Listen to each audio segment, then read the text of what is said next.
और उस एडन बाग में क्या था? जीवन के वृक्ष का फल था, अगर वो खाएगा उसको जीवन मिलेगा। लेकिन यीशु मसीह के अंदर क्या था? Can you imagine? परमेश्वर ने ऐसा तरीका बनाया कि लोगों को जीवन के वृक्ष के पास आने की जरूरत ना पड़े, जीवन खुद लोगों के पास आया। Come on, hallelujah. जीवन खुद लोगों के पास, मनुष्य के पास परमेश्वर ने क्या कर दिया? पहुंचाया। उसमें जीवन था और वह जीवन मनुष्य की क्या थी? ज्योति थी। कम ऑन, यीशु मसीह को समझो। उन सारे मेरे प्रिय भाई बहनों, भारतवासी, सारे देश, सारी दुनिया के लोग अगर मुझे सुन रहे हो, अगर आप सुनोगे, पढ़ोगे, यीशु मसीह को समझो चर्च। हालेलुया।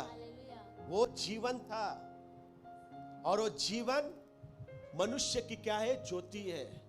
आज तुम्हारे पास जीवन है, लेकिन वो जीवन टेम्पररी है। लेकिन मरने के बाद तुम्हें वो जीवन नहीं मिलेगा जब तक उस जीवन का फल या उस जीवन तक अब ना पहुंचो चर्च।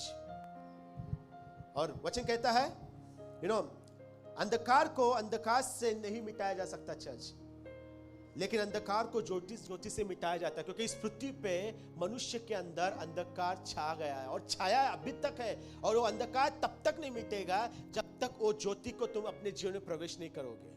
और वो ज्योति यीशु मसीह, Jesus said the John chapter 8 verse 32, I am the light of the world.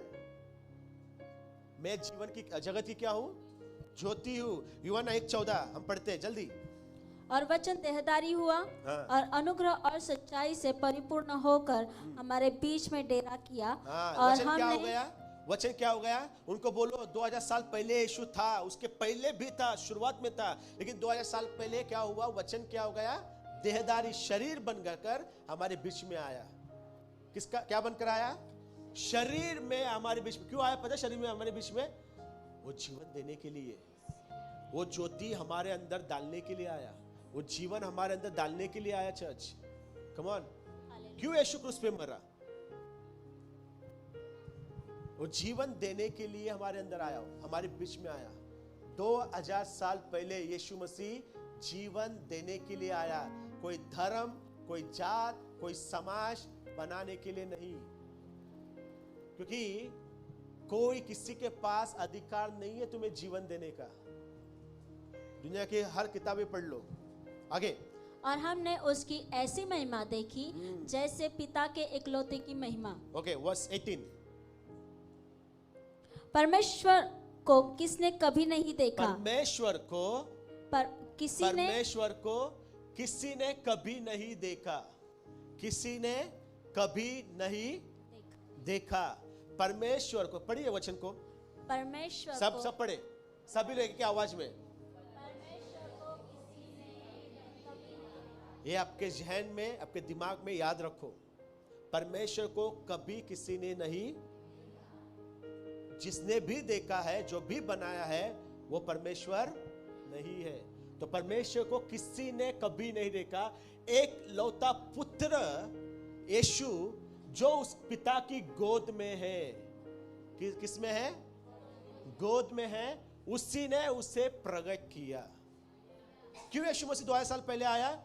वो पिता ने, परमेश्वर ने यीशु को इस दुनिया पर क्या कर दिया? प्रकट कर दिया, ताकि लोग जाने कि परमेश्वर है कौन। कम ऑन, लोगों को पता चले कि परमेश्वर है कौन। इसलिए परमेश्वर ने उसको क्या कर दिया? अपने गोद से उठाकर, जा बाबा, अभी तेरा समय आया, जा लोगों को अभी प्रकट कर। सब भेजा मैंने भविष्यवक्ता को भेजा, व्यवस्था दी, 10 आज्ञाएं दी, मैंने इस्राएलियों को चुना, मैंने मूसा को चुना, मैंने यहोशू को चुना, मैंने दाऊद को चुना, मैंने यशाया को चुना, मैंने यिर्मयाह को चुना, मैंने इतने सारे भविष्यवक्ता भेजे, मिराकल्स किए, दानियल को चुना, सभी को चुना, बट नथिंग टू चेंज। कोई बदलाव नहीं। अभी एक काम कर, समय आ चुका है, अभी तुझे प्रकट होना है और तेरे द्वारा मुझे प्रकट कर। इसलिए फिलिप्पी बोला है, ए प्रभु हमें पिता दिखा। यीशु बोलता है, फिलिप्पी तो ऐसे कैसे बोल सकता? अरे जिसने मुझे देखा और जिसने परमेश्वर को देखा, पिता को देखा। Come on, hallelujah. क्यों ऐसे यीशु बोल सकता है? क्योंकि यीशु मसीह पिता का अक्स था चर्च, उसकी परछाई था, वही खुद परमेश्वर था। Come on, hallelujah.